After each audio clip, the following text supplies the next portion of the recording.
સુરત શહેર તથા સુરત ગ્રામ્યના અલગ અલગ વિસ્તારમાંથી વાહન ચોરી કરનાર બે ઇસમોને ચોરીના 5 વાહનો સાથે પકડી પાડતી પુણા પોલીસ ટીમ મહેરબાન પોલીસ કમિશનર સાહેબશ્રી તથા મહેરબાન ખાસ પોલીસ કમિશનર સેક્ટર 1 સાહેબશ્રી તથા નાયબ પોલીસ કમિશનર સાહેબશ્રી ઝોન 1 તથા મદદનીશ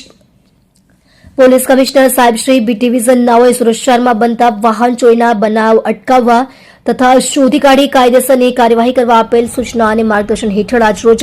પુણા પોલીસ સ્ટેશનના police inspector Shri VM Desai નાઓ પોલીસ સ્ટેશન વિસ્તારમાં કાર્યરત હતા. તે દરમિયાન surveillance police sub inspector VC Masani તથા સાથેના સર્વેલન્સ સ્ટાફના માણસો સાથે પોલીસ સ્ટેશન વિસ્તારમાં અપડત ગુનાઓ સંબંધે પેટ્રોલિંગમાં હતા. દરમિયાન સાથેના હેડ કોન્સ્ટેબલ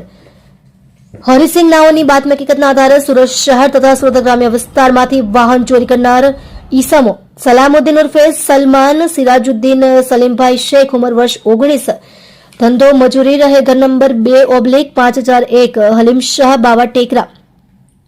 નવસારી બજાર સલાબતપુરા સુરત શહેર જુબેર યાસીનભાઈ અહમદ શેખ ઉંમર વર્ષ 24 ધંધો મજૂરી રહે તલાવડી સ્ટેડિયમ સામે રંગ ઉપરની બાજુમાં બારડોલી સુરત